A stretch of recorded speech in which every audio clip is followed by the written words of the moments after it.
Listo, Adelante. profe. Em, bueno, les voy a compartir pantalla.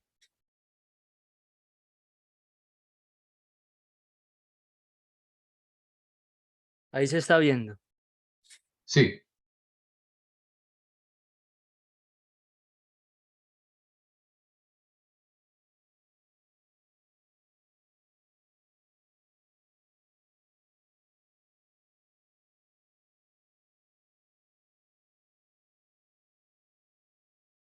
Bueno, primero que todo, buenos días y, y agradecer pues su presencia en este coloquio. Definitivamente convencido de que hay mucho talento, no solamente en la ciudad, sino también en la Universidad de Antioquia. Y me alegro de contar con ustedes. Entonces, les voy a leer mi ensayo, que se titula Ana María Valencia Martínez, Femina Ars Ludens.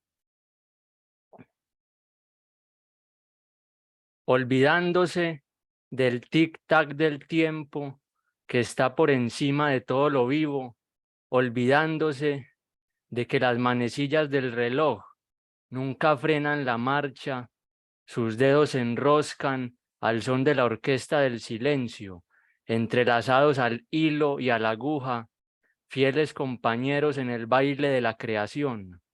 Crear se convierte en una fiesta de los sentidos, repleta de las más extrañas melodías y armonías.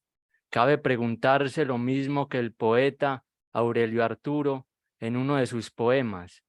¿Por qué tantas voces en el silencio?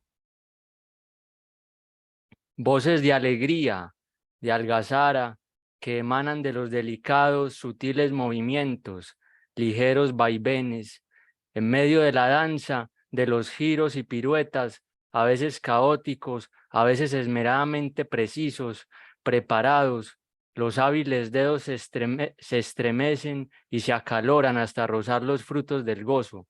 Cada dedo absorbe una bocanada de serenidad y de paz que se repliega con lentitud por el cuerpo hasta abarcar sus más recónditos pasillos. Ana María no solo está tejiendo una figura, sino que también está tejiendo sus deseos. Con cada puntada les da textura a sus anhelos, los cuales florecen con suma lentitud de entre la urdimbre y la trama. Poco a poco, ella entra en un estado de ensoñación en el que vuela sobre las alas de los colores. Los dedos juegan a construir nubes con la lana, mutuamente se acarician, se estrechan, se invitan, retosan y, aferrándose al aire, tejen con él finas telas que engalanan todo a su paso. Ana María Valencia Martínez nació el 3 de marzo del año 2002. Cuando aún estaba en su más tierna infancia, el arte le susurró bellas palabras al oído, tocó las cuerdas más íntimas de su ser y la sedujo con un abrazo que nunca olvidaría. Como la hoja que se entrega al viento, Ana María se entregó a los acordes del arte. Su aliciente principal, el juego, ha permanecido desde entonces. Además de estudiar artes plásticas, es diseñadora gráfica y tatuadora. Todo su arte está atravesado por el espíritu del juego, que se ha convertido en su musa, único hálito capaz de hacer que cada pieza artística respire y se mueva por sí misma, es decir, que esté viva.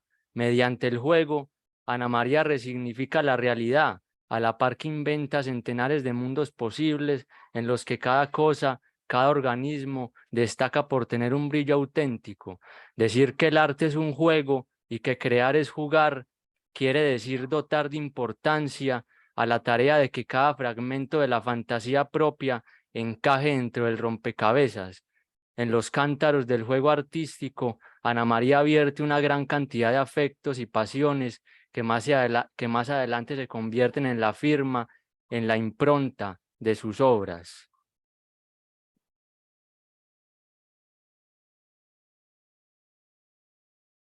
Las tensiones internas derivadas del peso de la cotidianidad, se desmoronan en el instante en que Ana María contempla ese universo sin estallar, que es todavía el lienzo en blanco. Cada trazo tiene una función: dejar sin aliento, liberar la corporalidad de la enorme carga de energía represada durante largas horas e interminables días, alivianar los músculos, las articulaciones.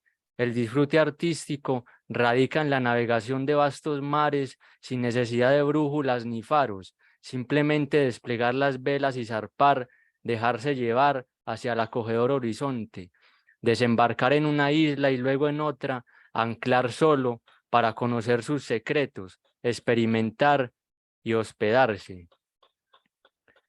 En el juego artístico, la exploración se convierte en la piedra angular de cualquier descubrimiento. Abandonar las tediosas ocupaciones del día para perseguir y corretear a las alegres mariposas de la ilusión, o perseguir las traviesas abejas de un sueño de plenitud, es una condición necesaria para desnudar lo oculto. De pronto, por pura curiosidad, frenar, detener la velocidad, el impulso, y empeñarse en agujerear una madera reseca con otro pedazo de madera reseca, hasta que, de tanto frotar, salte una chispa de fuego que se escurra y huya. Descubrir el fuego por gracia del juego y ver con asombro cómo se inflan las llamas sin medida a causa del soplo persistente del viento. Nombrar sus resplandores rojizos, amarillos, azulados, que se enredan en los árboles como serpientes, brincar de júbilo ante el espectáculo de lo revelado, aplaudir y admirarse incluso de las cenizas, último vestigio de la hazaña, las cenizas difuminadas por el espacio, esparcidas. ¿Qué nuevo sentimiento ha hecho mella en el alma creadora? De tanto explorar, la imaginación tropieza con las ruinas de una antigua civilización y entonces la artista escarba entre ellas con el propósito de comprender su génesis, su desarrollo, su auge y su declive. El placer lo proporciona el acto de reconstruir lo derruido, volver a colocar un ladrillo sobre otro y dejar que surja algo nuevo en su máximo esplendor. Como en un laboratorio, ella mezcla las sustancias, disuelve los compuestos, crea emulsiones, segrega las partículas y deja que los inesperados resultados la sorprendan, la disgusten o la agraden. Se divierte arrancándole al cielo sonrisas y estrellas, como si fueran naranjas que penden de las ramas, y después se consagra al bosquejo. Las corrientes del juego la arrastran. La corriente del juego la arrastra y nunca sabe bien hacia qué dominio. Jugar en el vacío, con el vacío sobre el vacío, moldear esa masa, estirarla, plegarla, cortar las aristas que sean irrelevantes, pulir las que destaquen la esencialidad de lo inventado, expresar el vacío a partir de un salto temerario en sus honduras, sumergirse en sus valles, expresar el vacío mediante la caída del cuerpo y de la mente a través de él. El vacío es lo inmenso, lo que carece de una medida exacta, aquello que se deshace en el silencio, en la vista, en el tacto, en el paladar, en el olfato, en el oído, y que, no obstante, permanece allí en algún punto o en todos los puntos, cerrándose, creciendo. El vacío se manifiesta como un destello en las pupilas, como un timbre peculiar en la voz, como un gesto espontáneo que se desvanece a la misma velocidad con que se presenta. El arte no lo puede atrapar, pero sí es capaz de captar su fugacidad, y esa fugacidad se convierte en la materia prima, en el germen del que brota la multiplicidad. Poner a rodar lo múltiple en distintas direcciones, ver cómo la multiplicidad choca consigo misma, y al chocar genera ondas que siguen rumbos muy diferentes. Armar y desarmar, ordenar, desordenar, ubicar, desubicar, y si el resultado no se ajusta a la idea ni a la dinámica, reubicar. La artista se adentra en el vacío como en un laberinto. Es incierto el destino, es incierto el camino, es incierta la salida, y no obstante, Los sentidos empiezan a absorber impresiones, a seguir huellas, a indagar, a preguntarse por lo más mínimo. Si hay puertas, las empuja y entra. El perderse en el vacío hace parte también del juego. El perderse abruma, cansa, agobia, pero de igual manera la llave de su candado está por ahí, muy cerca, esperando. Su ruido metálico hace vibrar los nervios, golpea el campanario del cerebro y despeja un nuevo sendero. En medio del vacío, el sonido martillea las oscuras paredes con sus ecos, desestabiliza la calma, arroja abajo lo que lleva siglos en desesperante quietud. La artista sucumbe al caos y lo caótico la integra a sus remolinos, la une así, y es de esa forma como la artista se crea a sí misma dentro del caos. Su intimidad queda unida a lo vertiginoso. En fin, escuchar dentro de sí el vacío, ver cómo se traga todo cuanto intenta atravesar sus oleajes y transformar ese vacío interno en obra de arte. Matizar aquí, borrar allá, espesar aquí, aguar allá, combinar el oro con la sal del mar o la noche con los rayos lunares y luego deslizar el pincel o dejar que sea el pincel el que se deslice de la mano. Sembrar por todas partes los tonos y las manchas, sustancias autónomas que en la medida que se alimentan de la luz y del papel se transforman en densidades, las cuales se reproducen y traspasan su herencia de generación en generación. Dentro de cada mancha reverdece un impecable paisaje, dentro de cada tonalidad fulge la realidad como un diamante. En efecto, Ana María juega cuidadosamente con lo vivo, con sus infinitos reflejos. Su sensibilidad le ayuda a comprender lo vivo y a saber cuál es el mejor entorno para cultivarlo. Es el caso de este collage que estamos viendo en pantalla, en donde, en donde los muchos rostros de la belleza se quiebran en varios pedazos, se diluyen bajo los lodazales de la publicidad, la moda, el marketing, monstruos de mil brazos que elaboran estereotipos estéticos e íconos con la misma rapidez y facilidad con que una maquinaria de alta tecnología produce en masa vasijas de barro y arcilla. En sus líquidos ácidos, la perfección se desintegra. En sus fondos contaminados, los cuerpos sensuales comienzan a corroerse, el alma sucumbe bajo una avalancha de cremas, perfumes, maquillajes y demás cosméticos. Lo femenino gira en torno a un falso cuidado de sí. En consecuencia, lo femenino queda atrapado en una jaula descomunal configurada por mil almacenes que le venden el éxito social, la emancipación, la felicidad y también un espejo que sirve de testigo para confirmar que es así. Sin embargo, el espejo escupe un sinfín de mentiras, distorsiona y agujerea la autopercepción. El espejo no muestra las arrugas ni las ojeras, no muestra la degradación de las células, no muestra las tristezas ni las penas en pleno proceso de cicatrización.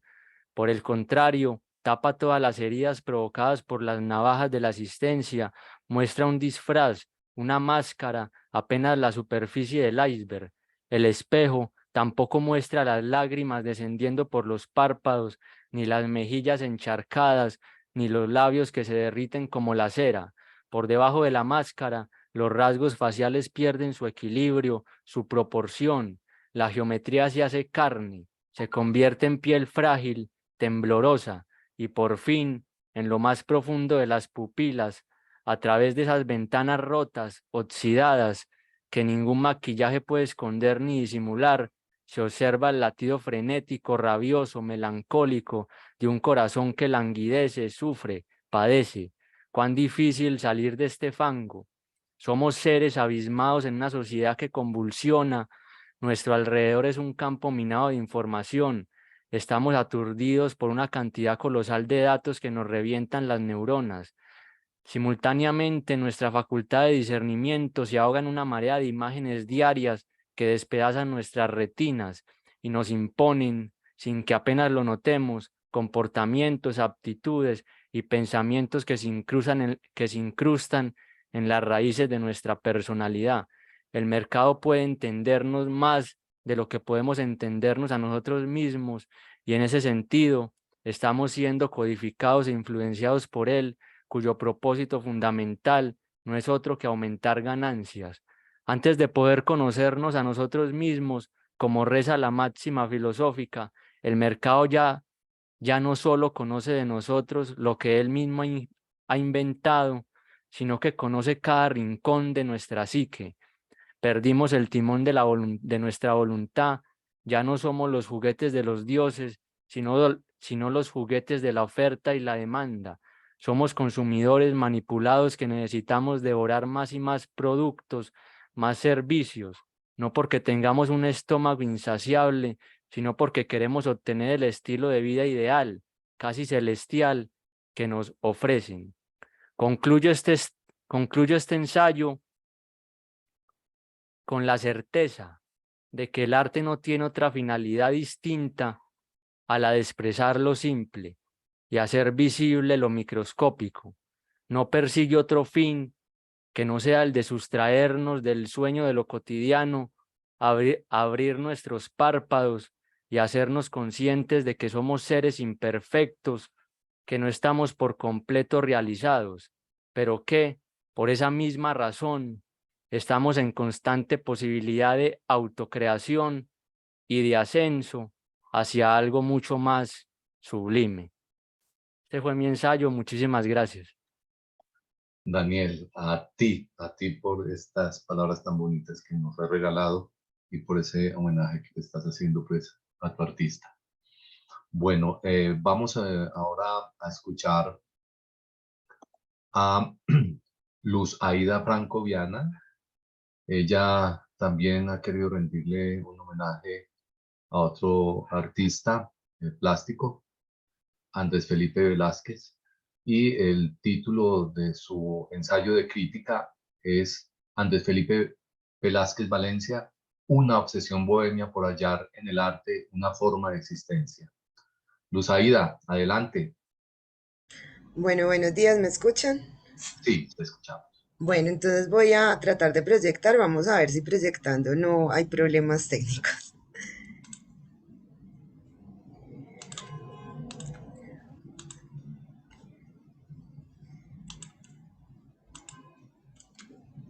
Me dicen enseguida si lo logran ver. Sí, lo vemos y escuchamos tú. Bueno, ahí lo están viendo. Sí, lo estamos viendo y te escuchamos. Bueno, entonces dice así.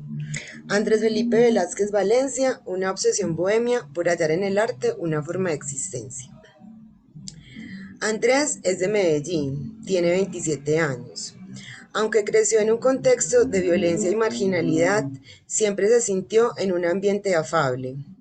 Su familia fue su apoyo afectivo y económico y cuidó con supremo interés su pasión por el dibujo. Su trabajo artístico nace de lo que él denomina una necesidad intestina de graficar, y su premisa es su propio reto, hacer de la vida una obra de arte. Además de ser artista, Andrés es estudiante de filosofía hace 4 semestres. Su obra contiene un carácter marcadamente autobiográfico. A través de ella desarrolla el ejercicio de su existencia. Pretende no agotarse en una sola posibilidad, sino abrirse a temáticas como el expresionismo abstracto, la pintura de género, el revisionismo y el apropiacionismo histórico. Andrés busca captar el instante en su disolución, retratar imágenes con las que se obsesiona y que cada vez que observa se le muestran como un misterio. Ha venido dejando de entender la imagen como signo para entenderla como presencia, realizando el viraje de un enfoque semiótico a un enfoque fenomenológico. De esta manera se ha concentrado más en cómo aparece la imagen para él y no tanto en cómo le aparece la imagen a él. Su obra apunta al juego de texturas entre la distorsión y la captación de lo real. Su proceso se encuentra enfocado en la pintura. pero pese a ello, Andrés no se concibe como artista, sino como un pintor con vocación literaria. Él se empeña en habitar el mundo en relación con su obra, propendiendo por borrar esa delgada línea entre su vida y el arte. Sus experimentaciones no las realiza pensando en un espectador, pero tampoco las lleva a cabo como un simple ejercicio egoísta. Lo que pretende es más bien darse al cuadro, dejarse llevar. En algunos momentos ha buscado inhibir el filtro de la conciencia, trayendo a la escena un corte surrealista en el que se permite la posibilidad del accidente. Recuerda particularmente una anécdota en la que su cuadro generó bastante impacto en la modelo y posteriormente sucedieron cosas en la realidad que se habían reflejado previamente en la pintura. Comenta, yo estaba en una especie de trance mientras realizaba el cuadro. Fue como si hubiera penetrado en la vida de esa persona. Es el retrato más íntimo que he pintado, la constelación de lo que ella es. En algún tiempo también estuvo experimentando el remake, combinado con la pintura expandida. Salía a encontrarse con materiales reciclables para emplazarlos en superficies bidimensionales. En ese sentido, primaban los elementos por su valor cromático o por su valor pictórico. El propósito era jugar con los objetos generando relaciones analogizantes que pudieran ofrecer un sentido, así fuese absurdo o carente de cualquier intencionalidad o significado manifiesto. Su criterio de selección implicaba una carencia total de criterio. Andrés basa su trabajo artístico en el óleo, pues considera que este tiene una gran riqueza plástica. Utiliza aceite de linaza y trementina para mezclarlo sobre telas como el lino, la lona costeña o la lona cruda. Suele aplicar poco imprimante o gesso sobre las superficies, pues considera que esa absorción le da un valor sensual a los materiales y a la obra en sí. Sus elementos son de corte tradicional, pero en ocasiones le gusta maltratar mucho el material, quebrar el óleo con barsol y ciertos disolventes para hacer técnicas mixtas. Por ejemplo, hay cuadros que ha pintado con sacol, con salsa de tomate, etc., pues siente que no es él el que pinta el cuadro, sino que se presta a la escucha de lo que el cuadro quiere decir o mostrar. Algo que llama la atención en el trabajo de este artista es su capacidad para dejarse llevar sin prejuicios por aquello que pinta. Él afirma, mi método es carecer de método. Él ve el objeto y simplemente lo deja surgir. Como ya se dijo, más que representar algo, Andrés lo presentifica en clave fenomenológica. Entre otras cosas, le gusta que el cuadro huela a la imagen, que se vea la agitación, que el lenguaje de la pintura se presente para poder hablar y decir algo desde su aparente mutismo, subordinando la mirada, la técnica y el material a lo que está aconteciendo ahí. Participar en esa idea de imagen que capta la atención va más allá de lo visual, al punto de irrumpir en los demás sentidos y generar sensaciones diversas. Para él la pintura es algo vocativo, algo que llama y reclama. A diferencia del hombre de letras, al pintor le está dado el derecho de mostrar lo que ve sin tener que tomar una posición frente a ello. Actualmente, Andrés gesta una nueva propuesta a través de la cual puedan surgir paisajes que evidencien asuntos generalmente invisibilizados. No para mostrar una problemática social, sino porque al ser imágenes que van apareciendo le generan una obsesión referida al hecho de ¿por qué pasar de largo frente a ciertas realidades? Quiere pintarlas con materiales nobles en un juego cínico, aburguesando temas degradantes y paralelamente agraviando cosas sublimes por medio de lo grotesco y lo mórbido. Desde la filosofía se pregunta, ¿por qué alguien paga por un cuadro para tener una imagen que normalmente tiene ahí y pretende esquivar? Lucian Freud Lucian Freud y Francis Bacon son algunos de los referentes más representativos para este artista, pues se interesa por esas posturas mórbidas y abyectas que en ocasiones incluso pueden estar relacionadas con lo tortuoso y lo terrorífico. Cuando pinta, necesita ante todo que sea una imagen que lo inquiete. Antes de pintar algo, requiere pasar semanas solo relacionándose con esa imagen, haciéndola cada vez más para sí mismo. El pintor Lucian Freud, a este respecto, también decía carecer de método, lo cual le permitía que la imagen se fuera diciendo en él. Andrés no pinta tanto para producir pinturas, sino más bien para entenderlas. Teóricamente se ha concentrado en el catedrático Pérez Alabert y sus posturas de elogio frente a la carne. Según sus propias palabras, tiene una necesidad a veces hasta irrisoria de librarse de esas imágenes con las que se obsesiona. De ese modo, considera que al pintarlas escapa de alguna manera de ellas. A su vez agrega que el interés por la imagen obedece al sinnúmero de posibilidades que ésta tiene frente a la mirada. La misma imagen se vuelve un tema, por ejemplo, los umbrales, las puertas, el desnudo, el retrato, el bodegón, el paisaje. Cuando pinta, no le gusta manipular lo que ve, sino buscar disposiciones probables, apegarse a la receptividad, mas no a la pasividad. Todo cuadro para él, paradójicamente, guarda cierta frustración, pues su infinitud de miradas se hace ciertamente inaprehensible en su totalidad. Aprovechando su postura filosófica, el artista se centra en Merleau-Ponty para reivindicar lo que busca como pintor, para reivindicar que lo que busca como pintor no es lo que le falta a la pintura para parecerse al mundo, sino lo que le falta al mundo para llegar a ser devenido pintura.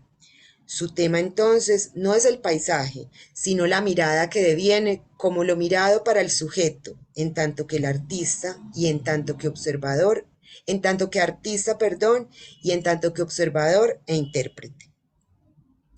Admite que aun cuando se pueden realizar muchos cuadros sobre lo mismo, cada vez es distinto lo que se encuentra en ellos, lo cual indica la inagotabilidad de la representación. Su apuesta es cogerle el gusto a esa frustración para tratar de traer más a la presencia esa imagen inquietante. Andrés Felipe se encuentra explorando su perspectiva para leerla desde Edmund Husserl y más pretenciosamente para darle un enfoque ontológico y sensible desde la propuesta de Federico Hegel. No cabe duda que la filosofía le ofrece y le seguirá ofreciendo muchos medios conceptuales para posibilitar el ejercicio de pensar en sus obras. En ese carácter autobiográfico, con tintes un tanto psicodélicos que Andrés busca imprimir en su arte, hay una adscripción a la corriente figurativa. En su propuesta se da el reconocimiento de una cierta apariencia verosímil, cargada a su vez de una disrupción distorsionada e idealizada. También, desde el expresionismo y el surrealismo, busca proponer esa aparición de lo inconsciente y lo irracional, que se permiten contar una historia tensionante entre los elementos participantes. Ese cohabitar aparece de dos modos probablemente disonantes, en una especie de lugar que él considera no lugar de la imagen. La integración de intimidades le generan el placer de gestar paradojas. Lo que nuestro artista plasma son elementos y situaciones que acontecen para su mirada y sobre los cuales quiere dejar registro, no tanto por la añoranza de inmortalidad, sino por la confrontación de su arte con la vida misma y de su vida enmarcada en la opción de una propuesta artística de sí mismo y para el mundo. Muy bien, Luz Aida, muchísimas gracias por compartirnos tu reflexión. Bueno, muchas gracias, espero me hayan escuchado con claridad y bueno, estoy tratando acá voy a dejar de compartir. Bueno, muchas gracias muchachos y también como dijo Sebastián, agradecerle a cada uno de ustedes porque han sido muy bellos sus trabajos. Y continuemos. Sí, claro que sí. Muy bien, vamos ahora a escuchar el escrito de Jesús David Román Rodríguez. Él ha entrevistado a una artista también emergente, a Sara Sofía Mejía, y su escrito es así, tiene ese título: Artista Sara Sofía Mejía Delgado. Jesús David, adelante.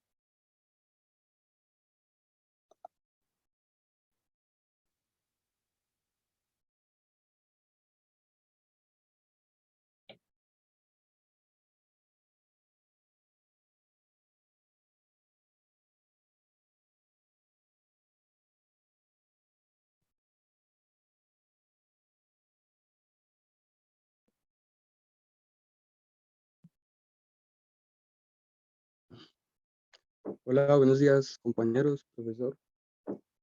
¿Me confirman si se escucha el audio, por favor? Sí, te escuchamos y vemos tu presentación. Adelante. Listo. Muchísimas gracias. Bueno, yo he decidido titular mi ensayo Autorreflexión, motor del arte pictórico. Eh, entonces, procedo pues como que a leer mi ensayo y compartirles la presentación. Un momento acá.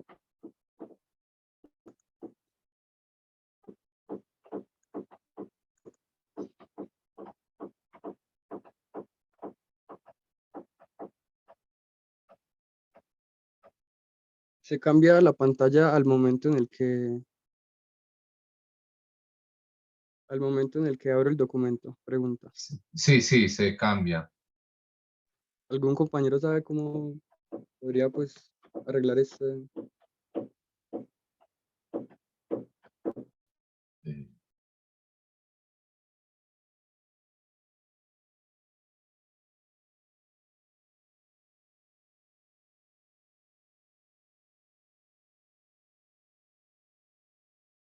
No, la verdad es que no sabría, no sé si No, yo alguien, tampoco sé. porque tendrías que compartir solamente esa presentación.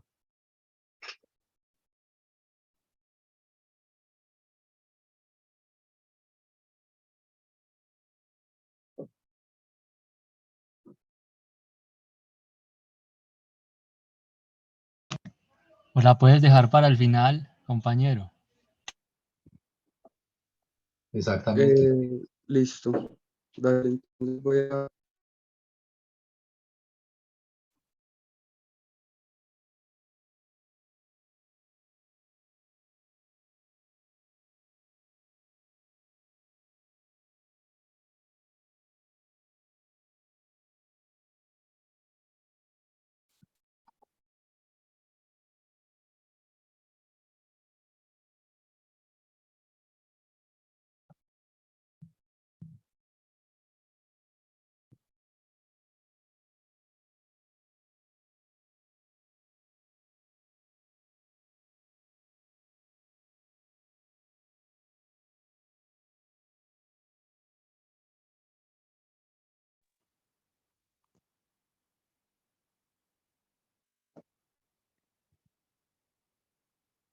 listo.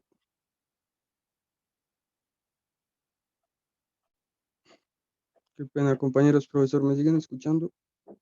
Sí, te escuchamos.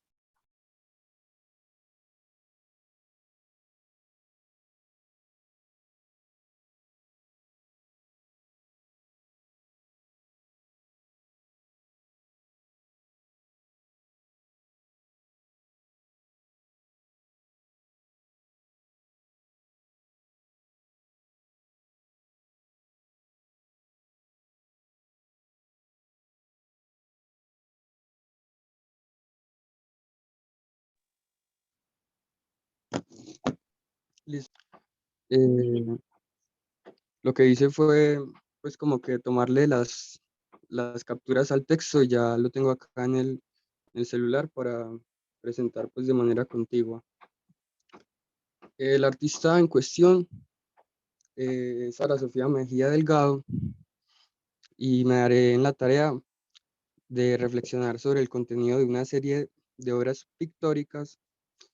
Se trata de las pinturas pertenecientes al artista Sara Sofía Mejía Delgado, las cuales trabajan el concepto del cuerpo, las emociones y el autoconocimiento de sí. Sara Sofía nació en Medellín en el año 2003.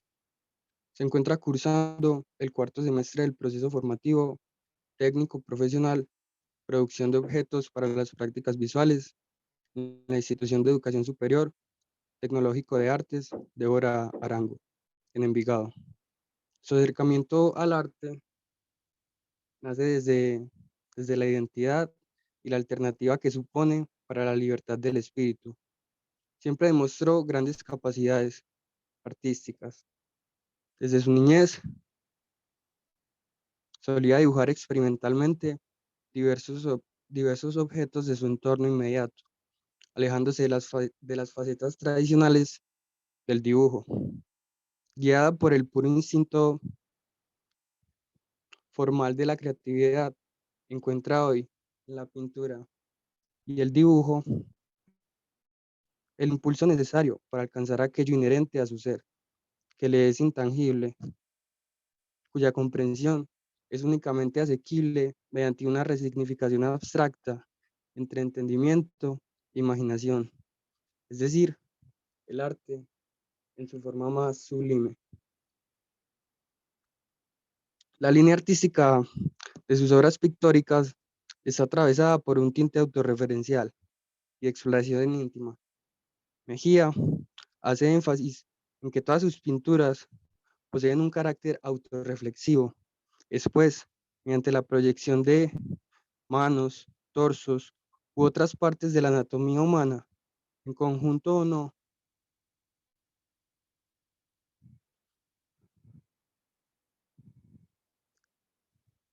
¿Me escuchan? Qué pena.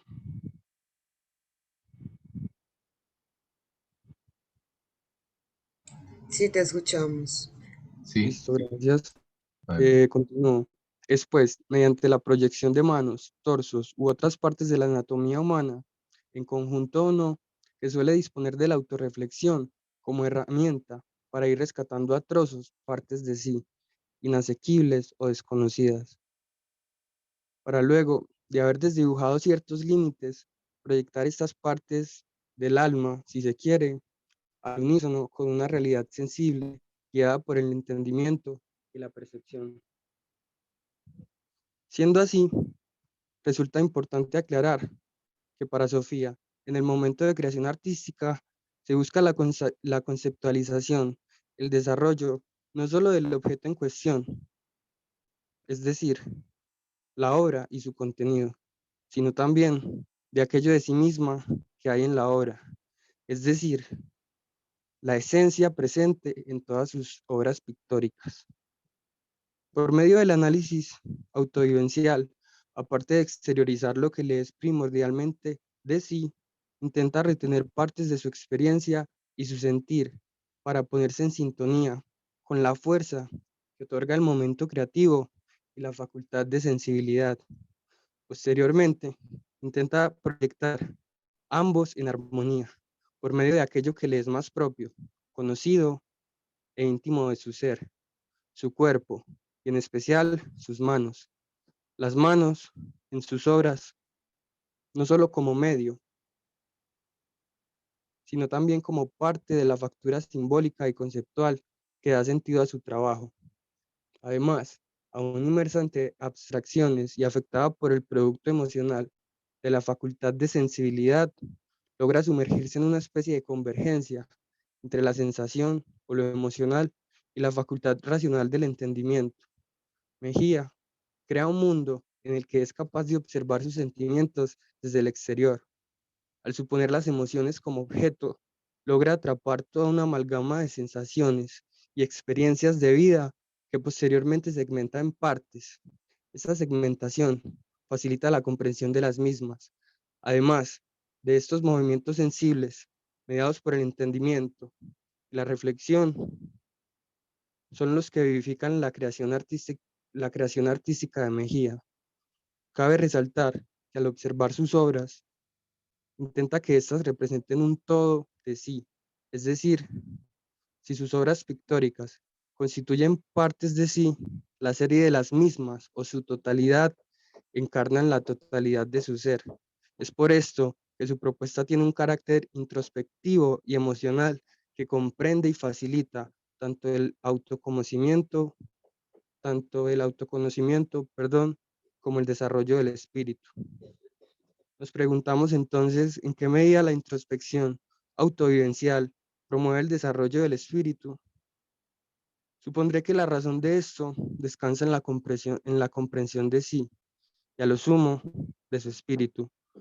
Pero por ahora hablemos en específico de las vivencias. Supondré que así como sucede con aquello que percibimos por medio de los sentidos, tenemos la ilusión de sensaciones pasadas, es decir, que pasan al plano de la memoria, y observamos estas sensaciones como vivencias desde el momento presente, desde una perspectiva en las que ya se han interiorizado. En el caso de Sara, interioriza sus vivencias en las obras mediante un juego de la imaginación proyectada hacia el exterior. Por todo lo anterior, a mi modo de ver, lo que permite la continuidad de sus obras es el carácter inacabado que adquieren las mismas, dado que contraen una porción infinita de sensaciones pasadas. Cada obra que ha realizado comprime respectivamente un conjunto de pensamientos y sensaciones, de momentos de su vida. Y en ese conjunto de sensaciones, esa condensación de la experiencia sensible, además de contener un motivo específico, trasciende la temporalidad y ordena el desarrollo de su vida en orden de la consumación del ser o el espíritu. Mejía se ha visto influenciada por las obras del pintor italiano Caravaggio, quien trabajaba con el contraste y el brillo, además de las expresiones trágicas de sus personajes. Específicamente, de este carácter trágico se nutren las obras de Sara Sofía.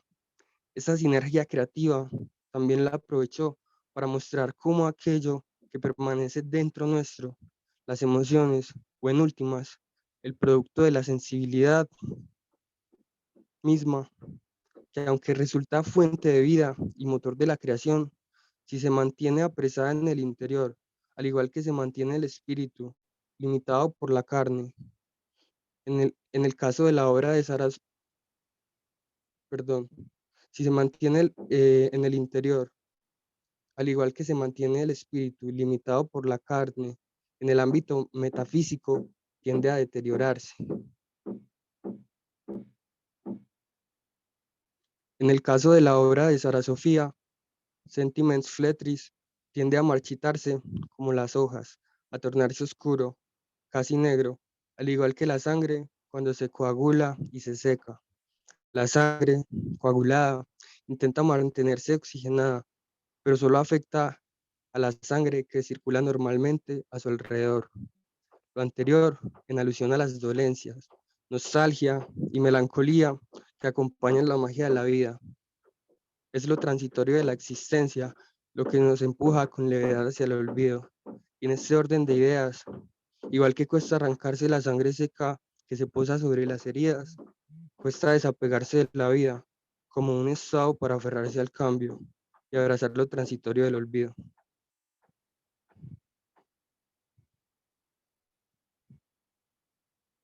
Esta es otra de las obras de nuestra autora, una de la factura pues de sus obras influenciada también por esta noción pues como de Caravaggio. Jesús, yo creo que no estamos viendo la obra. Las muestras es al final, ¿no? No están viendo la presentación. No, recuerda que tenías problemas con la presentación y asumimos que nos las vas a mostrar al final. Ah, listo. Qué pena.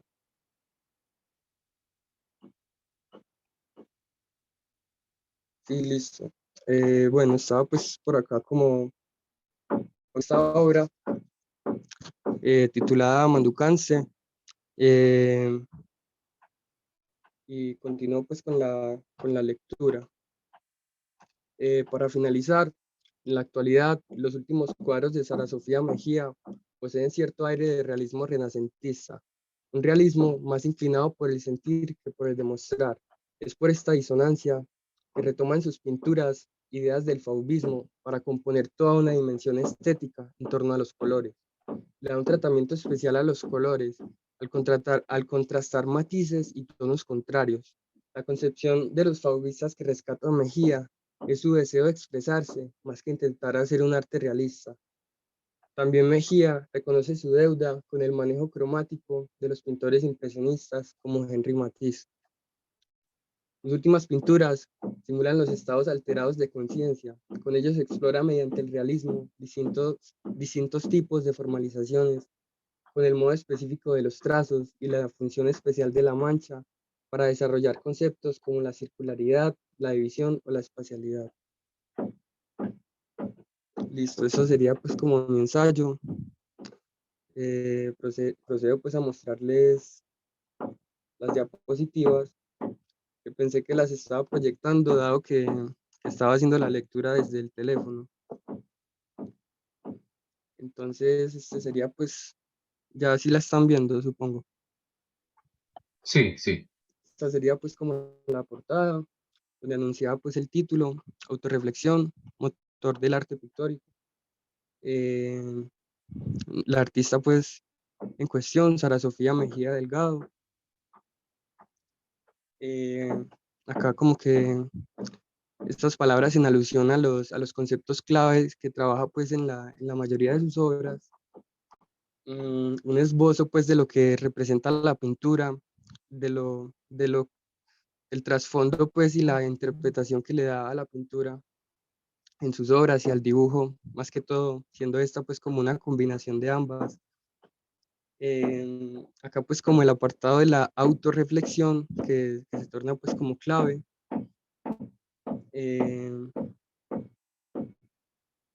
Acá los movimientos sensibles pues que realiza. El autor Caravaggio pues del que se ha influenciado en las obras, en la factura pues de su obra Sentiment Fletris, que era la obra pues abordada en general, de manera pues general en el texto. Otra de sus facturas, influenciada también pues por esta esencia de Caravaggio. Y finalmente serían pues este proyecto que simula pues los estados alterados de conciencia, que titula Alterna Sensus. Un dato pues curioso que se me olvidó acá recalcar es que el título de esta obra, ella quería interpretar pues como si se estuviese comiendo el corazón de alguien o devorando pues como sus emociones, y por eso el título en latín Manducans-te, que traduce en español comiéndote. Entonces, eso sería pues como la presentación. Me disculpo pues por el inconveniente del principio y agradezco pues la comprensión del profesor, los compañeros y todos los artistas presentes. Muchas gracias. Gracias a ti, Jesús David. Mil gracias por tu exposición. Bueno, vamos a escuchar ahora a Daniel Benavides. Daniel Benavides realizó un ensayo de crítica en donde le rinde homenaje a Juli Zapata. Y el título de su escrito es Juli Zapata Rincón, maldita tú eres entre todas las mujeres, construcción contracolonial de una mariconaturaleza.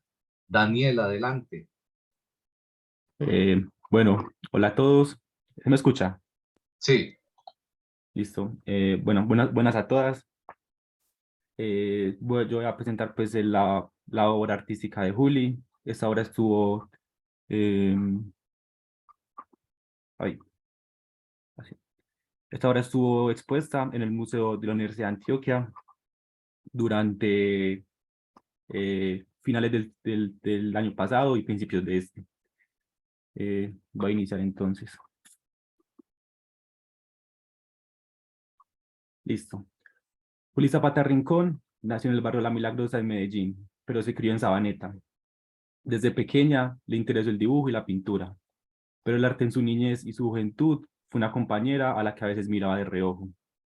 Entró a estudiar una ingeniería en la Universidad de Antioquia, donde esa compañera no quedaba muy lejos del bloque de ingeniería y la tentación la hizo matricular a algunas materias de artes para ir tanteando. Y cayó en las manos, a veces tiernas, otras veces crueles, del arte. Esto la llevó a estudiar artes plásticas en la Universidad Nacional. Desde su graduación se ha dedicado a la curaduría en el Museo de Antioquia, la producción de obra y a la enseñanza universitaria. Juli Zapata Rincón es un artista.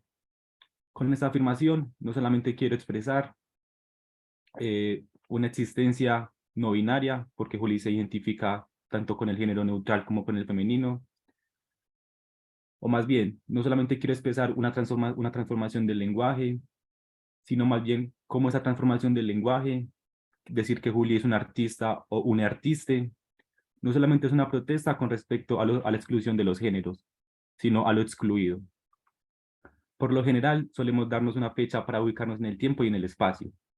Esto usualmente nos permite marcar nuestros rituales de paso, nuestro desarrollo, saber en qué lugar debíamos estar o en qué lugar nos pide la sociedad que debemos estar. Juli, de entrada, no está de acuerdo con asignarnos una edad. La edad funciona como una forma de exclusión.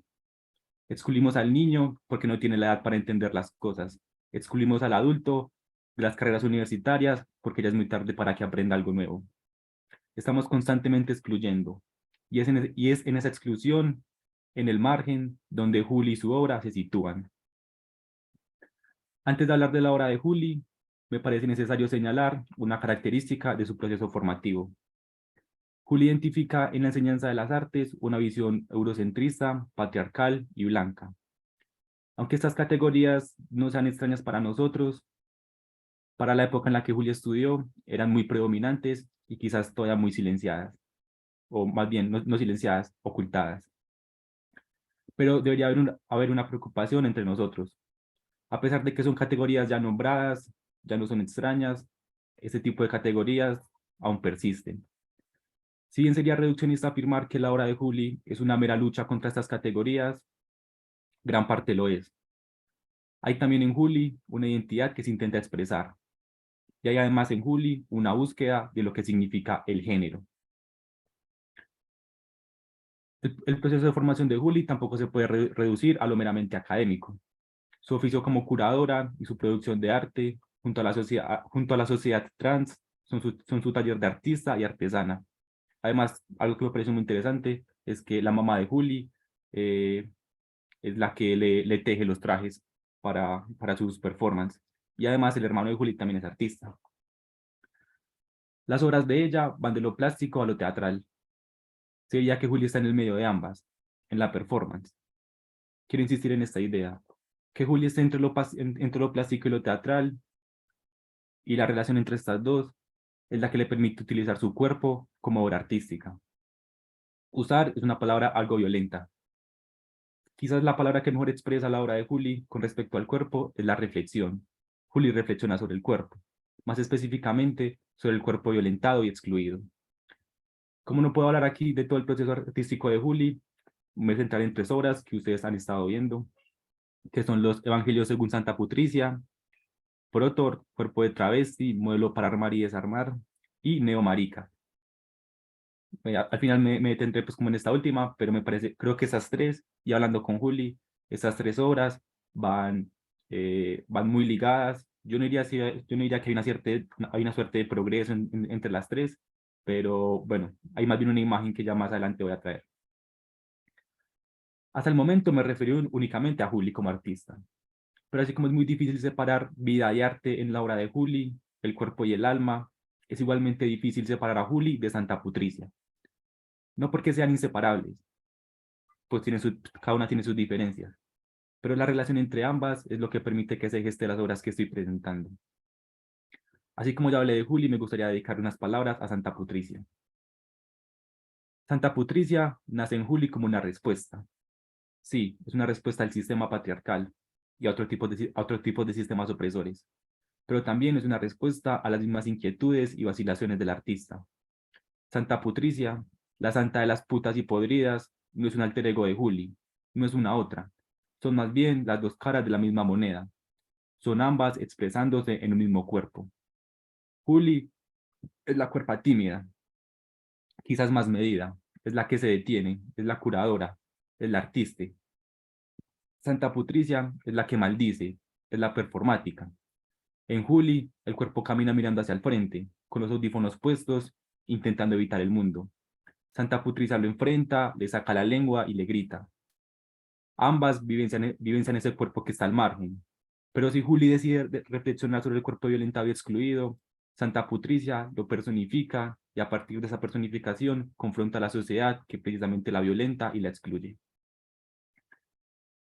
Ahora sí voy a hablar de la obra de Juli.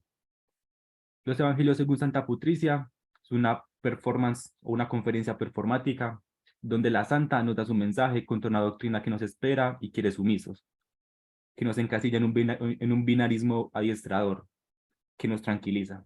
Aquí se ve la influencia de Simone Wittig, que es una pensadora francesa del siglo pasado. Yo creo que a lo largo de toda la obra de Juli, Wittig aparece y aparece mucho más clara la afirmación de Wittig, que es la de las lesbianas no son mujeres, que aparece en el ensayo El pensamiento heterosexual. Y esta conclusión de Wittig la hace a partir de una reflexión en donde plantea que en un sistema binario, ¿cierto? Hombre y mujer, pues las mujeres usualmente están muy cómodas y a partir de esa comodidad es que pueden expresar como su deseo de ir en contra del sistema. Es como Wittig dice que los hombres le permiten a las mujeres expresar su inconformidad. Pero eso que está excluido, eso que está al margen, las trans, los travestis, las homosexuales, son precisamente la fuerza feminista que tiene que atacar el sistema patriarcal. Y yo creo que esta idea está muy atravesada en toda la obra de Juli. Ahora voy a citar un fragmento de esos evangelios de Santa Putricia. Corintios 69-72. Si sabéis que los injustos robaron el reino de los cielos, no erréis, pastores cristianos, iglesias asesinas, curas pedófilos, encubridores, hipócritas creyentes que se han robado la idea del paraíso. Es por eso que hemos creado nuestra propia paraíso, a la que les travestis, plumas, afeminados, trans, bolleras, machorras, insurgentes, perras malas, monstruas, combativas, la manada furiosa entraremos bailando y gozando. Amén.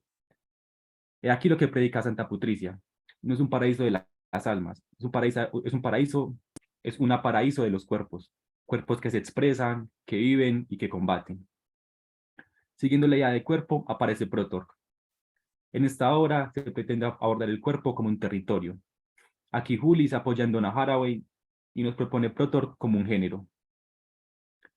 No un intento de teoría, sino una experiencia íntima con los propios cuerpos. Aquellas transformaciones que permiten construir cuerpos que no refieren a un lugar específico, sino que se van deviniendo en algo incierto. Aquellas marcas que dan indicios de una identidad transitoria, momentánea. Hay una apelación al género no como algo constituido y establecido durante toda la vida, sino como algo que va cambiando y que cambia según las transformaciones del propio cuerpo. Cito a Juli. El género Protorque es una posibilidad local que cumple una venganza global. No existe un impulso en los Protorques para producir una teoría total, pero sí una experiencia íntima de las fronteras, de su construcción y de construcción. De aquí se puede sacar una buena definición de gran parte de la obra artística de Juli, o más bien de la parte que me interesa. La obra de Juli es una experiencia íntima que cumple una venganza global. Estas dos obras son las que nos permiten llegar a la neomarica, por dos razones muy simples. Por una parte, nos dan la noción de cuerpo que Juli y Santa manejan y cómo la han construido y concebido a lo largo de su obra. Y por otro lado, hablando con Juli, me explicaba que neomarica es una fuga de Protorque. Fuga es otra constante en la obra de Juli. Los Protorque, los evangelios, son fugas de un sistema. La misma santa es una fuga del cuerpo de Juli. Quizás la mejor imagen para esto, y que también la utilizaba Juli, es la del rizoma. La vida de Juli es rizomática, y también su obra. Aquí me gustaría traer la idea de que en Juli se da casi una relación casi unificada entre arte y vida. También gracias a esa reflexión y a esa vivencia del cuerpo, ¿cierto? Ahora sí voy a hablar sobre la obra neomarica, construcción contracolonial de una marico-naturaleza. Esta obra consiste en una exposición de 6 piezas. Por un lado, tenemos el relato de un cronista de Indias, González de Cuenca, donde se narra la forma en que castigaban a nuestros antepasados si muestran algún indicio de travesti. Ese es ahí que ven a la izquierda. Bueno, ya pasó. Eh, si muestran algún indicio de travesti. Tenemos a Santa Putrisa con su tocado y acompañada de sus símbolos, la urraca y la orquídea. Tenemos un mural de la palabra marica. Y tenemos 3 cuadros donde aparecen la urraca y las orquídeas. El cuadro de la izquierda, que tiene a la planta, tiene en su fondo la bandera no binaria. Y en el de la derecha, donde también aparece la planta, está con la bandera trans. En el medio está la urraca. En esa exposición, en la sala, hubo un audio constante con la voz de Juli y el canto de la urraca.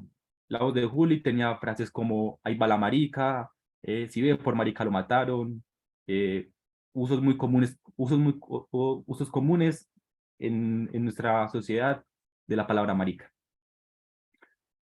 La obra neomarica nace desde la concepción del cuerpo como territorio de Protorg, pero trae una inquietud nueva en Juli. ¿Cómo se ha concebido ese cuerpo como territorio en nuestro continente? Usualmente las nociones de marica, trans, homosexual, travesti parecen nociones que vienen de afuera. En la búsqueda y en cierta intuición, Juli se dio cuenta de que no son nociones exteriores a nuestro territorio, que también aquí desde hace mucho tiempo, incluso desde antes de la colonización, hay cierto no nombramiento de este tipo de existencias, pero algo muy parecido. Cuando los españoles llegaron a ese territorio y en su documentación, los cronistas de Indias alcanzaron a documentar hombres que vestían como mujer, mujeres guerreras y relaciones homosexuales. Además de este descubrimiento en los documentos, en Juli había una inquietud y una intuición, encontrar una naturaleza de lo marica, o cómo se ha expresado en la naturaleza lo marica. Y es allí donde halló a la orquídea neomarica cándida, ese es el nombre científico, que también se le llama mala madre, orquídea de los pobres o lirio misionero. Y también encontró a la urraca, que comúnmente se ha llamado en su territorio marica. Juli en esta obra nos provoca, y después de este montaje no sabemos si la marica se refiere al ave, a la flor o a las maricas. También hay una transformación semántica, o en ese sentido se ve una transformación semántica. En el lenguaje común, marica es un insulto, pero Juli la introduce en nuestro ecosistema. Es una muy bonita forma de ir en contra de ese mismo sistema. Se introduce en lo más íntimo de él y logra una venganza global. No nos hemos dado cuenta, pero en nuestro pasado y constantemente en algunos espacios hemos convivido con maricas, ya sea el ave, ya sea la orquídea o ya sea las maricas. Y en esta obra, Juli logra algo propio del arte contemporáneo, y es que nos grita, nos llama la atención, nos dice, miren, dense cuenta que siempre hemos estado al margen, pero estar al margen no significa que no estemos. Miren, ahí va la marica, y nosotros tenemos que voltear desconcertados. Lo marica, gracias a Juli, se ha introducido en nuestras vidas diarias, no como una normalización, sino como un grito. Y hasta aquí mi presentación. Muchas gracias. Gracias a ti, Daniel. Muchísimas gracias. Una muy hermosa reflexión. Bueno, vamos ahora a darle lugar a María Isabel Flores. María Isabel Flores va a hablar sobre un artista, Agustín Valencia. El título de su ensayo de crítica es Agustín Valencia Calle y lo humano como búsqueda de la deidad. María Isabel, adelante. Buenos días, ¿me escuchan y me ven bien? Te escuchamos muy bien. Bueno, ya les voy a compartir la presentación.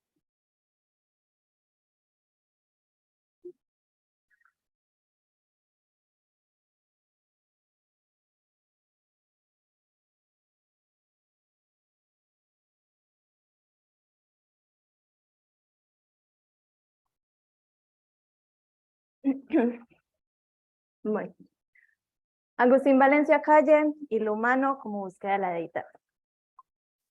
La vida de Agustín Valencia Calle ha sido una búsqueda de aquello que desde muy niño ya llevaba adentro: el arte, lo desconocido y lo divino que puede haber en cada uno de los seres humanos. Nació en Medellín en 1978, mismo lugar donde ha desarrollado la mayor parte de su vida y se ha ido construyendo como artista y persona.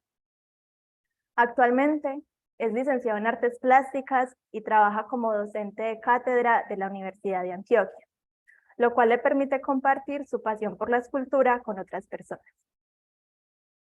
El arte ha estado presente a lo largo de la existencia de Agustín, o Agus, como se hace llamar, puesto que ha sido ello lo que le ha permitido explorar y materializar su propia historia y la manera en que ha llegado a comprender la condición humana. En este sentido, la escultura se presenta para él como la posibilidad de expresar lo ambiguo de la existencia de los sujetos, la perfección y la imperfección de la vida, del cuerpo, de la materia y del mundo en general. Además, en su escultura también se puede encontrar una expresión de la deidad, la cual no entiende como algo sobrenatural que se encuentra más allá de esta dimensión, sino como algo que surge desde la misma interioridad del ser humano y que, de acuerdo con esto, se puede cultivar, buscar y descubrir. Aunque Valencia no estaría de acuerdo en definir su pensamiento y su obra artística, una buena manera de hacerlo sería apelando a la idea de búsqueda. Para él, la vida es aquello que transcurre entre el intento de descubrir lo que ya somos y el proyecto de convertirnos en algo más. Es decir, la vida es una constante búsqueda que tiene como fin el ser nosotros mismos. Esto aplica incluso para cuando ese ser uno mismo implica ser algo diferente a lo que creíamos ser. Aquí se puede evidenciar que, de acuerdo con el artista, la naturaleza humana está atravesada por la ambigüedad, por la constante búsqueda y por la superación. Para Agustín, esa ambigüedad puede leerse de dos maneras distintas. Por un lado, como la imposibilidad de delimitar de una vez y para siempre aquello que somos. Y, por otro lado, como la inclinación del ser humano hacia el bien y al mismo tiempo hacia el mal, hacia la perfección y hacia la imperfección, hacia lo divino y hacia lo horroroso. Según esto, aquello que comprendemos como el ser humano se escapa de una definición normativa en la medida en que no responde a un deber ser, sino más bien a algo que puede o no puede ser.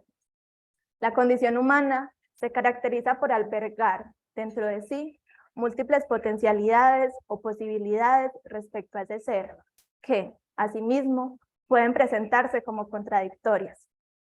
Es precisamente esto lo que hace que no haya una esencia connatural en el ser humano. La esencia del ser humano es su contingencia y su posibilidad de no ser como de ser.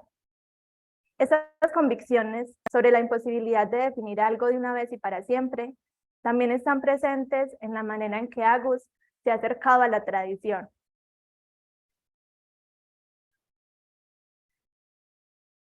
Entre otras cosas, considera que no es adecuado tomar a otros teóricos o artistas como aquellos que tienen la última palabra respecto a lo que es el arte o respecto a cómo debe ser una obra de arte. De acuerdo con esto, plantea que el acercamiento a la tradición se presenta como una búsqueda de conocimiento en la cual podemos encontrar ciertas luces en relación con nuestras preguntas, pero nunca viendo allí respuestas definitivas. Manifiesta al artista lo difícil que le resulta enumerar sus ascendentes artísticos. Perdón. Manifiesta al artista lo difícil que le resulta enumerar. Perdón, es que se escucha un eco. ¿Se escuchan bien? Sí, hay en este momento como una interferencia. En ese momento sí me están escuchando bien. Ahora sí. Manifiesta al artista lo difícil que le resulta enumerar sus ascendentes artísticos, o teóricos, en la medida en que todo aquello que ha vivido y ha leído está presente en cada una de sus obras. Dicho de otra manera, le es imposible nombrar los referentes específicos en los que se ha basado para la elaboración de sus obras, porque estos son todo aquello, lecturas, personas, experiencias, etcétera, que ha llegado a estar en su vida de una manera u otra. Al respecto, Valencia expresa, abro comillas, yo puedo hacer mi historia, yo puedo hacer mi obra, y si mi obra habla, entonces ya estoy reconociendo el valor de todos aquellos que ayudaron a formar mi lenguaje o mi expresión. Cierro comillas.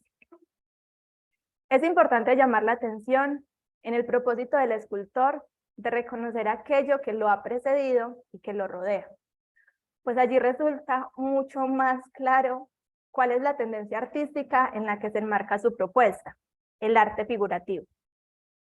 Tendencia que se caracteriza por representar algo mediante imágenes fácilmente reconocibles en relación con la realidad. Así, vemos que la escultura es para Agus la posibilidad de materializar algo, de retratar algo que estuvo o está presente en el mundo. Sin embargo, su propuesta no se queda en el intento de imitar aquello que ya está en la realidad, sino que al mismo tiempo pone algo nuevo en ella. Su escultura es tanto la manifestación de aquello que él ve desde una perspectiva propia, como la manifestación de eso que le sucede, de las experiencias que lo van formando. Otra de las tendencias artísticas que se encuentra en la propuesta del artista es el arte precolombino, especialmente en lo que concierne a la constante manifestación de las deidades que se presentan en esta tradición. Según Agustín, el arte precolombino deja entrever la importancia que tiene la divinidad en la configuración de las costumbres, el pensamiento y el relacionamiento de la vida humana. Esto se evidencia, por ejemplo, en el hecho de que muchas de las culturas indígenas recurren a los dioses para determinar cómo han de llevar a cabo los procesos de cultivo. Otro ejemplo podría encontrarse en que, al interior de tales culturas, es necesario un perseverante culto a los dioses con la intención de que estos últimos incidan positivamente en el destino humano. La representación de las deidades es una constante en la escultura precolombina, constante que igualmente se encuentra presente en la propuesta de Agus.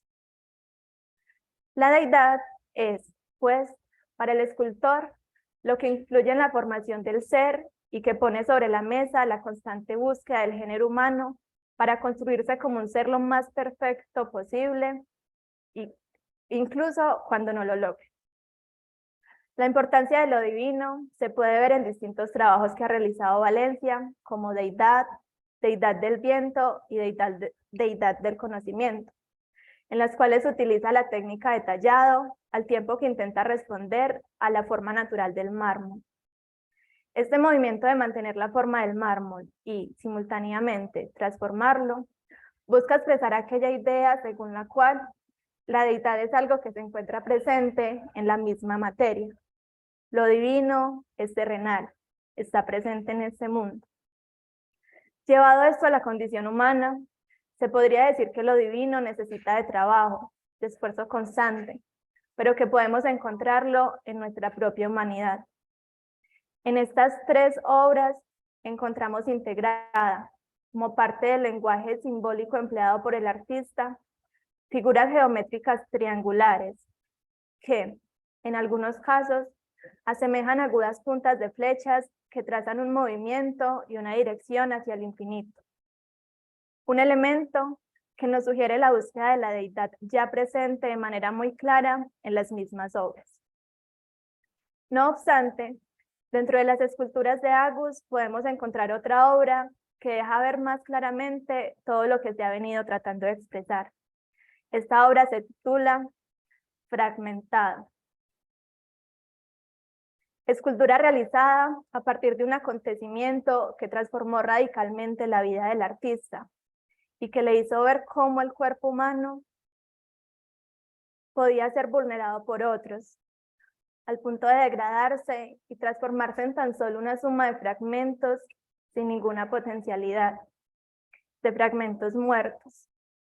Así, la obra enuncia o denuncia la maldad presente en la condición humana y la capacidad de los sujetos de pasar por encima del cuerpo del otro en sí mismo. Allí, nuevamente aparece la flecha como símbolo de la búsqueda y de la deidad. Pero, en este caso, es la flecha misma la que atraviesa el cuerpo, la que fragmenta lo humano. En este sentido, el cuerpo y la humanidad como tal evidencian tanto la maldad como lo corpóreo, tanto la maldad y lo corpóreo, como la posibilidad de trascender hacia algo diferente a ello. Teniendo en cuenta todo lo anterior, se podría decir que la escultura de Agustín Valencia es valiosa en tanto trae consigo una concepción antropológica, una serie de planteamientos respecto a lo que es el ser humano y la manera en la que éste se configura. Así las cosas, encontramos que la vida se caracteriza por la imposibilidad de definirse, de estructurarse de una manera tajante que borre toda la inseguridad y que ignore cualquier posibilidad de llegar a fragmentarse. De otro lado, fragmentado nos recuerda las dos naturalezas o dimensiones presentes en la humanidad, la corpórea y la divina, con lo cual se recalca la ambigüedad de la existencia, aquello que nos constituye como seres deseantes que no se conforman con lo que ya está dado, la corporeidad, sino que necesitan ir a lo otro para hacer lo que todavía no se ha sido, lo divino. Esta ambigüedad también refiere la oscilante tendencia del ser humano. Este se mueve entre los extremos, tanto de la maldad como de la bondad, de la perfección como de la imperfección, de lo bello como de lo feo. Pero fragmentado no se resigna ante la ambigüedad de la condición humana y ante la posibilidad de la maldad presente allí. Al contrario, esta obra denuncia todas aquellas formas de violencia que han llegado a vulnerar la dignidad, en la medida en que convierte al cuerpo en un objeto que puede ser transformado, manipulado y apagado por otros. Se podría decir que fragmentado nos lleva a tener presente todo lo inhumano, humano y divino que hay dentro de nosotros. De acuerdo con todo esto, es que la búsqueda aparece como una de las pocas constantes presentes en cada sujeto. Pero la búsqueda es algo más. Es lo que dota de vida al mundo. Es lo que anima a ese cuerpo que, de otra manera, permanecería inmóvil ante la imposibilidad de trascenderse. Fragmentado es, pues, aquella obra que nos recuerda nuestra fragilidad, pero también nuestra potencialidad para recorrer caminos diferentes a los ya transitados por nosotros o por otros. Ya acá finaliza mi presentación. Muchas gracias. Isabel, muchísimas gracias. Muchas gracias. Entonces vamos a escuchar a Santiago Sánchez, que va a hacer el cierre de estas ponencias del coloquio de Estética y Crítica de Arte del Instituto de Filosofía. Santiago va a hacer un comentario sobre John Mario Castañeda, quien incursiona pues en el campo musical. Adelante, Santiago. Hola, muy buenas tardes. Bueno, yo tuve unos problemitas con la conexión de mi hogar, entonces me vine para la universidad para poder tener como una mejor conexión. Precisamente por eso estoy presentando desde el computador de María Isabel, que me hizo el favor como de facilitarme la, la computadora. Entonces voy a presentarles, espérenme un momentico.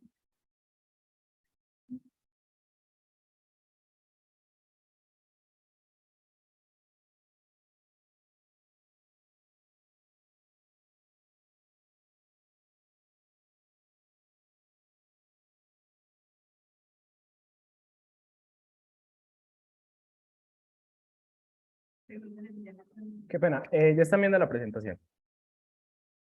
Sí, ya la estamos viendo. Vale, dame un segundo, la pongo.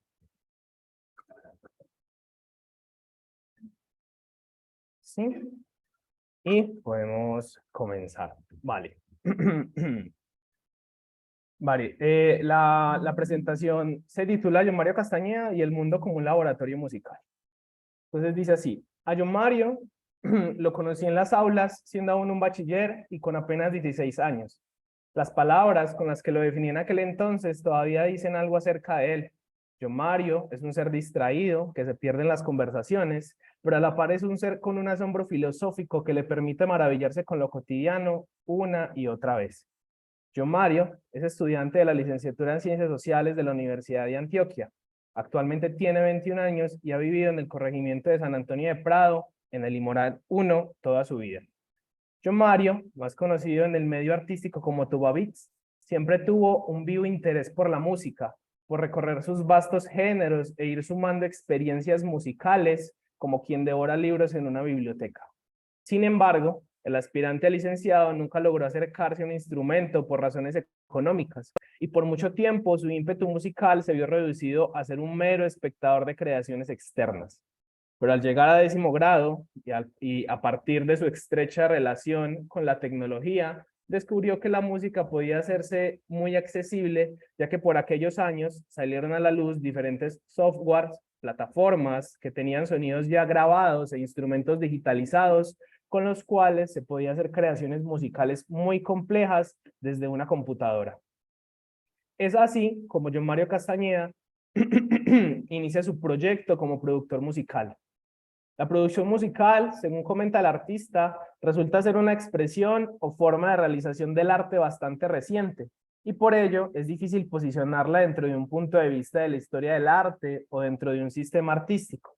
Sin embargo, se podría arguir, con algo de recelo y timidez, que la producción musical en la contemporaneidad podría enmarcarse dentro de las lógicas de lo kitsch, estilo artístico definido en los trabajos de autores como Walter Benjamin o Theodor Adorno, como lo opuesto al arte de vanguardia y en correspondencia con lo que nombran como industria cultural.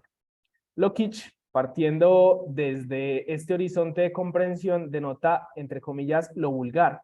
Es expresión de aquella producción artística que responde a las demandas del mercado. En el caso de la producción musical, si bien se le podía atribuir elementos de lo kitsch, como la saturación, en algunos casos, de elementos en la obra y de su inclinación a responder al mercado de la música, a juicio personal de quien escribe, resulta más justo con el artista localizar su trabajo dentro del movimiento artístico conocido como arte pop o pop art.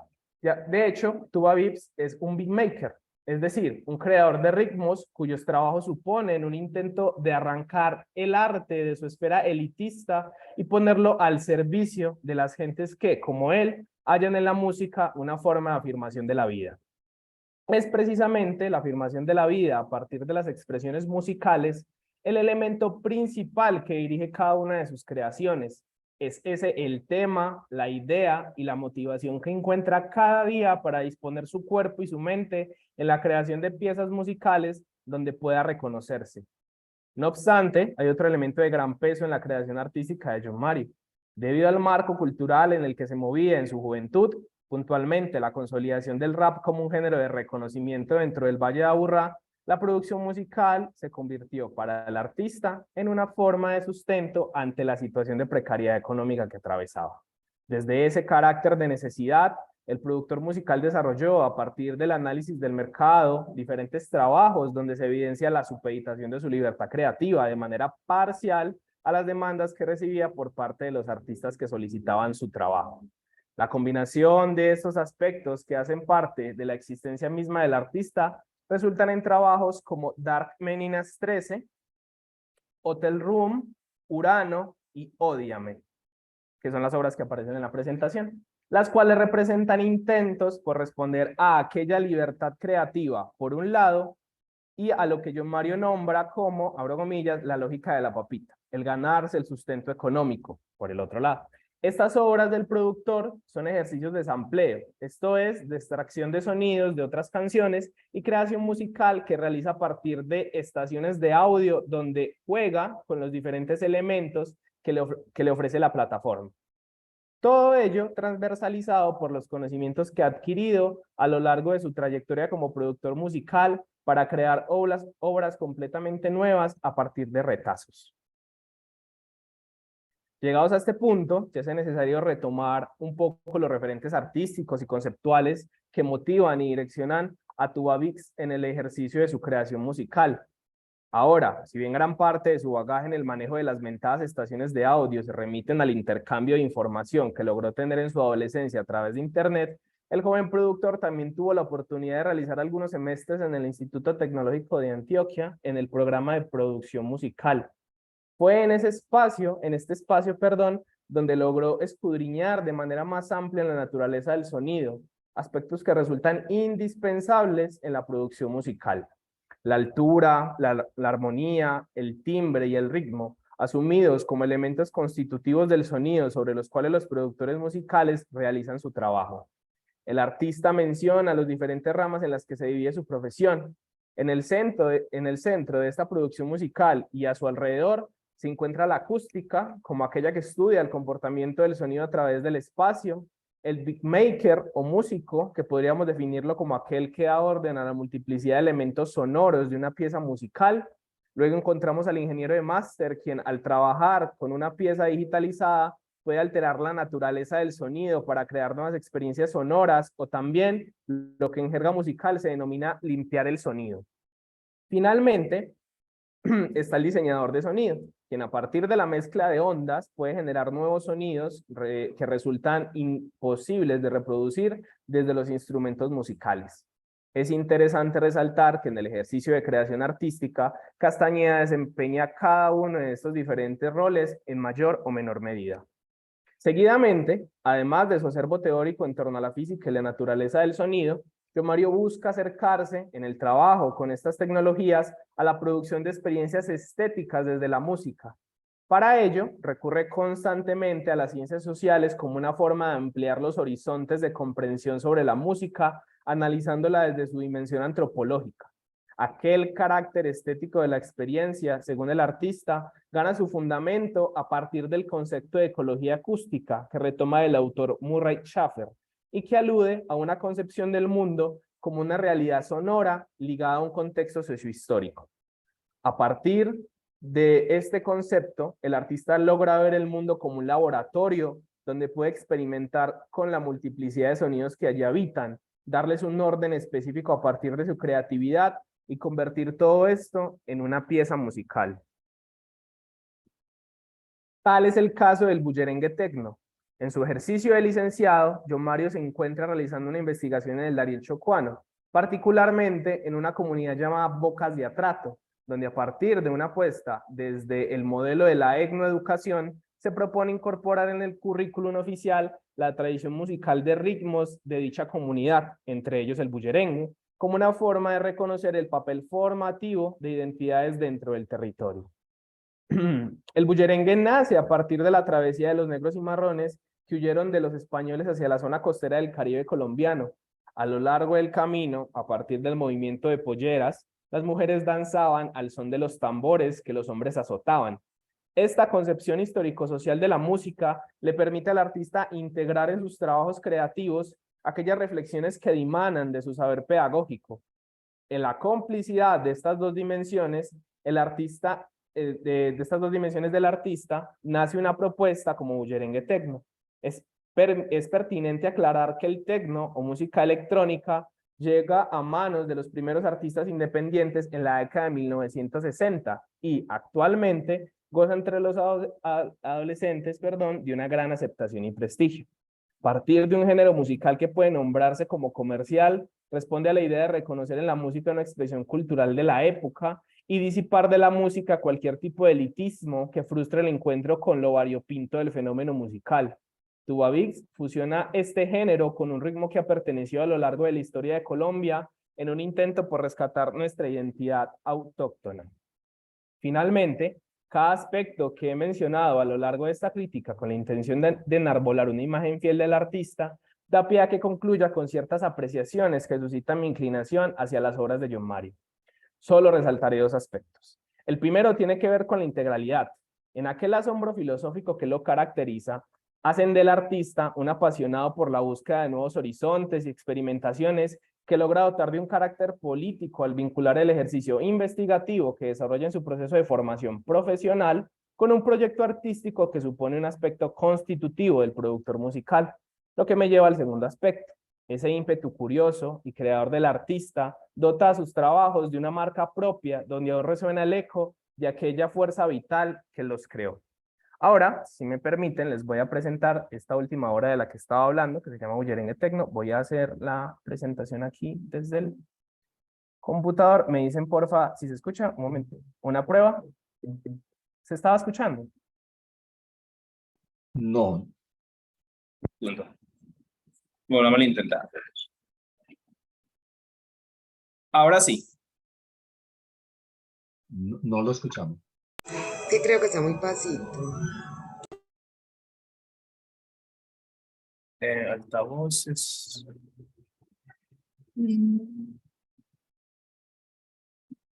Listo. Ya. A ver. Y ahora.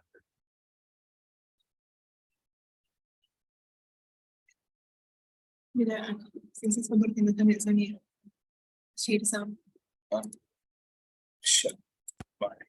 Yo creo que ya iremos. Ahora sí. Sí, sí. Listo, vamos a intentarlo nuevamente y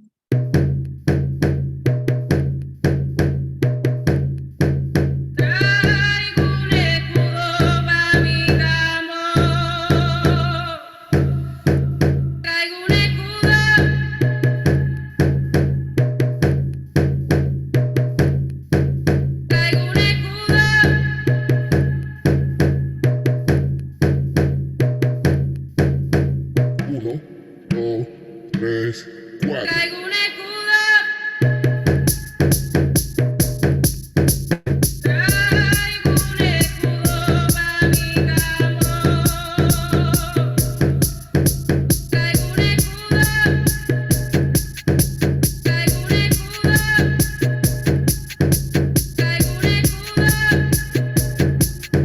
Traigo un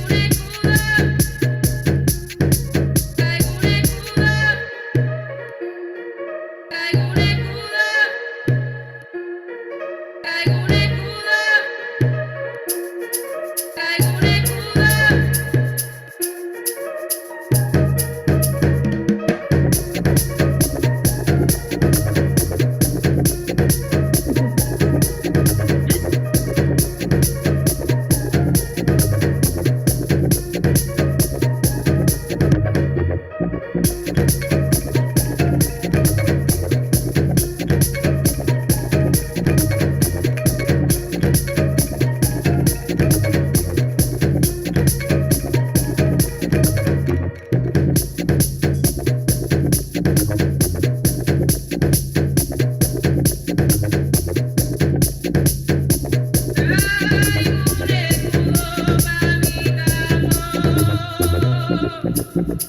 Traigo un escudo. Traigo un escudo. Traigo un escudo. Pa' mi tambor.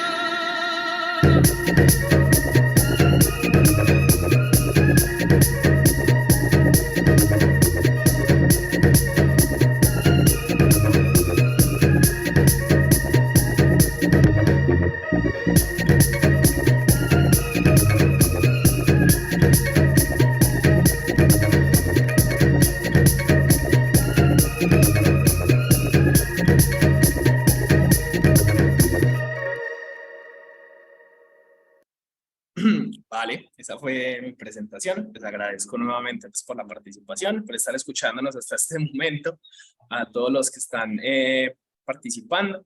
Y bueno, muchas gracias. Santiago, a ti, gracias. Bueno, este es el espacio para las preguntas o aportes que quiera el público presente ofrecer o dar pues también como en este momento de coloquio. Bueno, estamos a la expectativa de quien quiera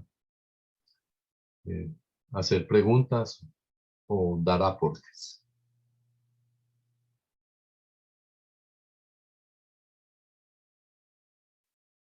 Bueno, yo tengo que decir que personalmente me gustaron todas estas exposiciones, todos estos ensayos de crítica artística.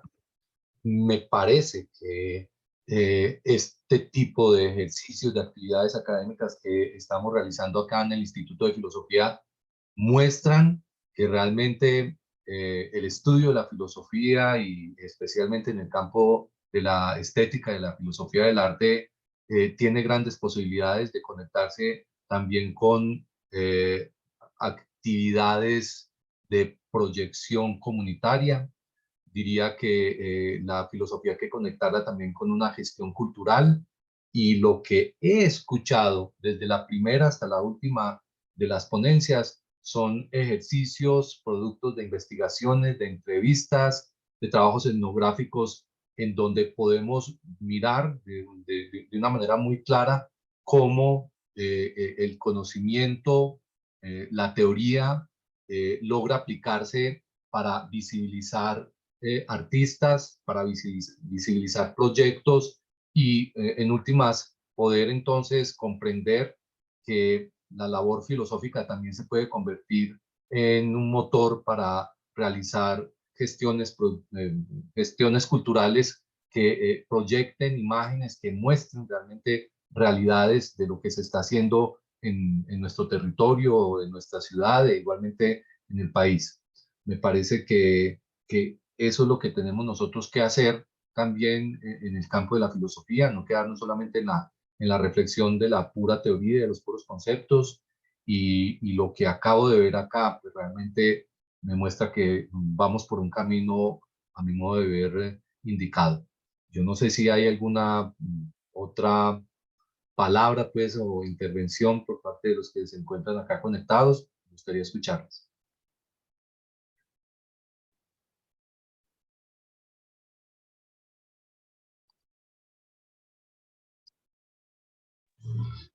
Bueno, yo quiero agradecer a todos los compañeros por esas presentaciones tan bellas.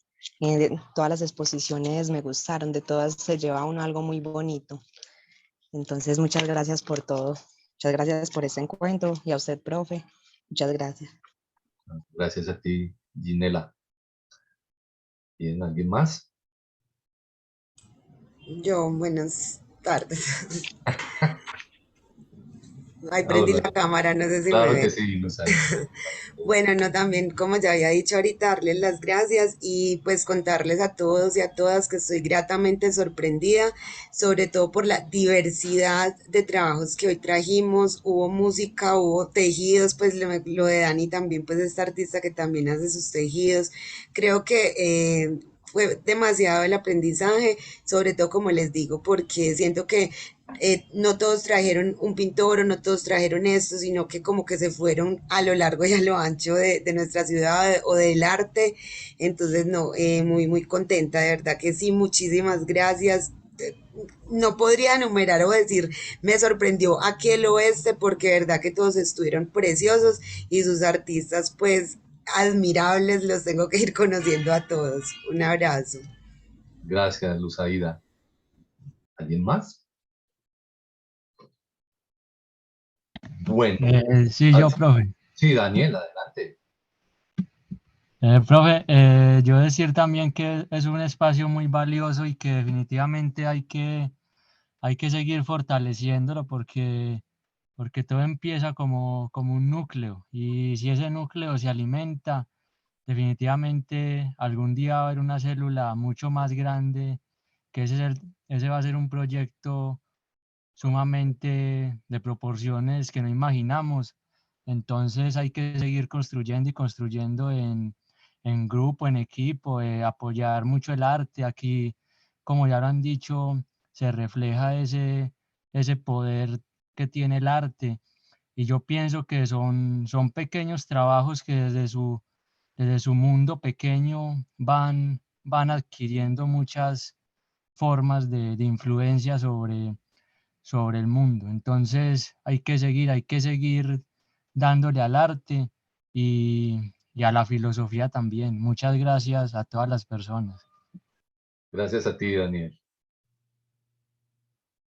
Bueno, entonces yo también le quiero agradecer a la comunicadora Laura Echandía porque realmente ella ha colaborado de una manera enorme para poder hacer efectivo este coloquio. Laura, de verdad, mil gracias, un abrazo y también pues reciban un saludo muy caluroso todos los participantes, todos los ponentes y bueno, pues ya se dan cuenta que se pueden hacer cosas también con una proyección comunitaria a partir del estudio de la filosofía y específicamente pues desde el área de la estética y de la filosofía del arte, que es lo que yo permanentemente pues estoy recordándoles a ustedes. Pues bien, mil gracias a todos los que se conectaron para este evento y espero que nos podamos ver dentro de 6 meses, entregando nuevos trabajos, visibilizando el talento de nuevos artistas que tenemos acá en la ciudad de Medellín, en el área metropolitana, en nuestra región Antioquia y en el país igualmente, e igualmente pues, a nivel internacional, porque el espacio está abierto para hacer comentarios, reflexiones, críticas de arte sobre artistas del presente, vigentes, y artistas igualmente del pasado. Pues bueno, gracias y nos veremos. Un abrazo para todos. Muchas gracias, que estén muy bien. Gracias, chao, feliz tarde.